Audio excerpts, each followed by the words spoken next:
name is Blake Rice. I'm the director of Meridians. I'm bringing it here to the New York City Horror Film Festival, and back in New York again, but it's been a long time and it's been incredible so far. Meridians is essentially the story about an acupuncturist seeing her longtime patient, and framed more as a full body experience and more so a piece about voyeurism. I wanted to pack a punch in as short a time as possible. I mean, the idea of it when we were in pre-production was I wanted to take this area and make it into more of a nihilistic environment where there's not necessarily any context for location. So if you look outside and you see neon lights, you start to think of Tokyo. I didn't want there to be any sort of distraction of anything exterior. I wanted the idea to be dropping an audience in a room with two women and just experiencing a moment in time as a fly on the wall. And as far as our leading lady is concerned, Marissa Merrill was absolutely fantastic to work with. A funny story is she had never had acupuncture done before. And one thing that I was considering doing at first was getting a prosthetic piece made. And then realized, I should just ask her if she wants to get acupuncture done. This was my first short film, so it was definitely drinking through a fire hose, playing a lot of different roles around the set, but it was easy. I gave her a phone call and she was down for it. 16 needles in her back for 2 days of shooting in the same spot. The whole goal was to aim away from any sort of exploitation possible. I didn't want this piece to be anything about torture necessarily, or about trying to escape. I wanted it to be about betrayal. I wanted there to be no tears. One of the things that I pushed the most to Marissa, and she nailed it on the first shot, is just make your eyes light up red, but no tears at all. And the reason being is, again, I really wanted to portray the ultimate betrayal, where you place trust and you are face down in a chair, or in this case, an acupuncture room, and someone has complete control over you. And the best part about it is, in my opinion, it's absolutely a true story that did occur. It has happened. My acupuncturist on set, her name is Jennifer Ross. She's from Oakland, incredible woman. I gave her a call because I didn't have an acupuncturist yet. My first words on the phone, which was kind of jarring, I'm sure to her, was, "Do you know how to paralyze someone with acupuncture needles?" And she said, "Yeah, you want me to show you how?" And I thought to myself, hell yeah, you were exactly who I'm looking for this. So she told me the whole story of how this did happen, entry through the back of the head sort of thing.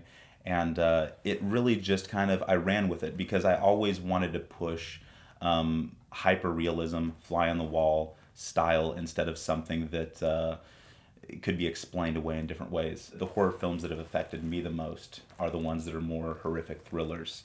The ones that really set pacing, have a slow escalation, and not necessarily one punctuated point at the end, but a slow crescendo, and just in this case, a slow descent to panic.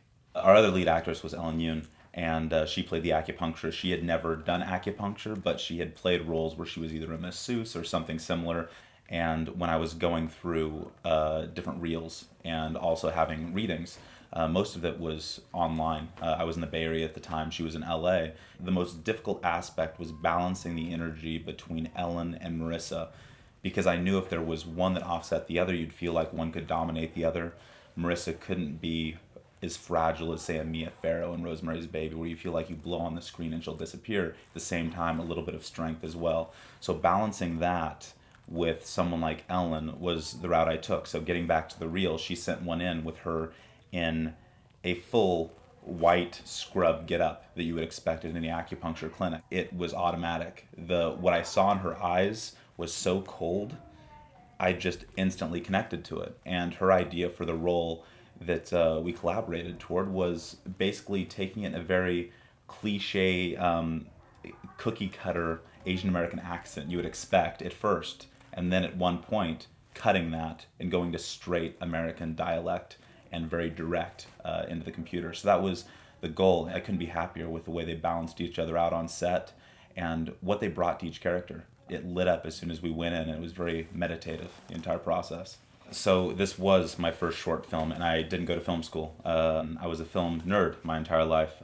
Just, the type of person who would be sitting in his room watching, just Criterion DVDs on my laptop during spring break and just loving it and getting really into it, and heavily just hit really hard by many pieces. And I realized at one point that if I didn't go out there and do this, I would never do it. I would just be another film scholar, someone who wasn't actually putting it into action. So the goal here was to go out there and to make this piece, but I didn't have any film school connections. I didn't have any access to equipment. So in a turn of magic, or just mad luck in general, I was able to contact our DP, Colton Davey, and we hit it off right away. He's very detail oriented, the most composed individual I've ever worked with.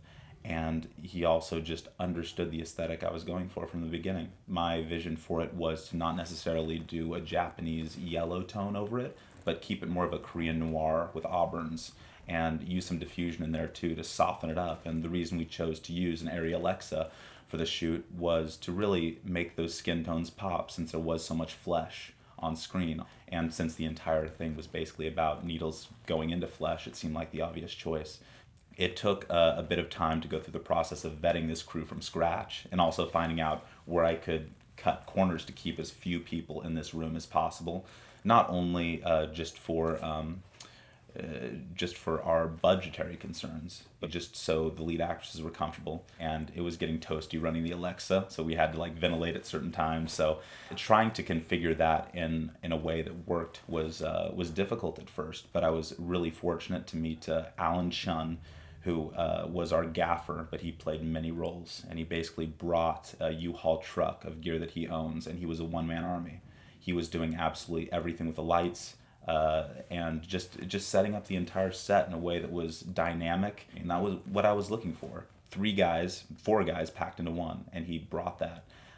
We had Tim as well on set, who was doing field audio, and he came prepared with just microphones for hair, everything like that, because I wanted to keep it as intimate as possible, but also kind of create in post, expecting to create a noise ceiling of sorts.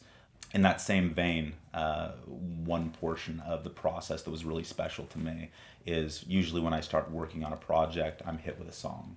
A song is kind of like the key to the project, and I not only meditate to it on a daily basis usually, but it just becomes kind of the pulse. And so when I'm editing, that pulse just flows through it. And I found this musician from Colorado named Kurt Bauer, who does, I don't even know how to describe his work. I'll say experimental for sake of insulting it by calling it something else. But it's very organic, and I found this track on one of his albums that was, I don't even know all of the instrumentation that was used, but the steel wool on like a clay pot kind of gave me the sound of muted human breathing. Just the bongos and things like that gave heartbeats. Everything became so organic in it that I thought, you know what, I want to use this as the main track, not as noise, but something to really complement the entire crescendo in general. So all that to say, the crew really came together, and we fit in right away. After walking each of them through the set and showing up the first day, not only was everyone willing to help out, they understood what I was aiming to portray, and I couldn't have asked for more. We did shoot in San Ramon, California, in the East Bay, just east of San Francisco, and it was a small little doctor's office room. And I picked this specific room because it had a wedge in the middle, and it gave us a little more space to navigate. But you can imagine that using the Alexa and trying to get those shots, it definitely took some navigation and propping up the bed a few times, moving some furniture around. It was quite the process, but we shot in 2 days, and I edited it. My first edit was at 6 a.m. The day after we shot. So the idea of the peach is almost a symbol, if you want to say that, for Marissa's character.